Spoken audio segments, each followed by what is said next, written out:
ஸ்கூல்ல ஃபார்ம் கொடுத்தாங்க, ஃபில் பண்ணி கொடு. தெரியாது, நானே என் ஃப்ரெண்டோட தான் ஃபில் பண்ணேன். இது நம்மள்ட்ட கொடுத்து இது வந்து உன்னோட கிளாஸ் எழுதணும், அப்புறம் இதுல இருந்து என்ன வருஷம்னு எழுதணும், உன் பேர் எழுத சொல்றேன். என்னடி உன் பேரை வந்து பிளாக் பண்ண சொல்லிருக்காங்க, என்ன செக் பண்ண? எனக்கு தெரியும், நான் பிகாம் படிச்சேன், எனக்கு அது கூட தெரியாதா? உனக்கு தெரியுமா? நான் செக் பண்ண, வேற ஒண்ணும் இல்ல. அவன் மாநிலம்னா தஞ்சாவூர்னு எழுதணும். தஞ்சாவூர் தானே மாநிலம்? எனக்கு தெரியும், இருந்தாலும் உன்னை காசு கட்டி கஷ்டப்பட்டு படிக்க வைக்கிறோம், உனக்கு தெரியுதா? நான் செக் பண்ண வேணாம். ஆதார் கார்டு ஜெராக்ஸ், வங்கி கணக்கு ஜெராக்ஸ், இஎம்எஸ் நம்பர்னா இஎம்ஐ நம்பர், நமக்கு நிறைய இஎம்ஐ இருக்கு. என்ன தெரியும் நம்பர் எழுதுறது? அதுதான் உனக்கே எல்லாம் தெரிஞ்சல, அப்படியே கேட்க கேட்கிறேன்.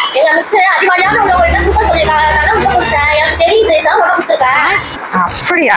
இருந்தாலும் உனக்கு தெரியுதான் செக் பண்ணுங்க. என்னை நம்பி ஃபார்ம் கொடுத்துட்டேல, உனக்கு நான் ஃபில் பண்ணி தரேன்.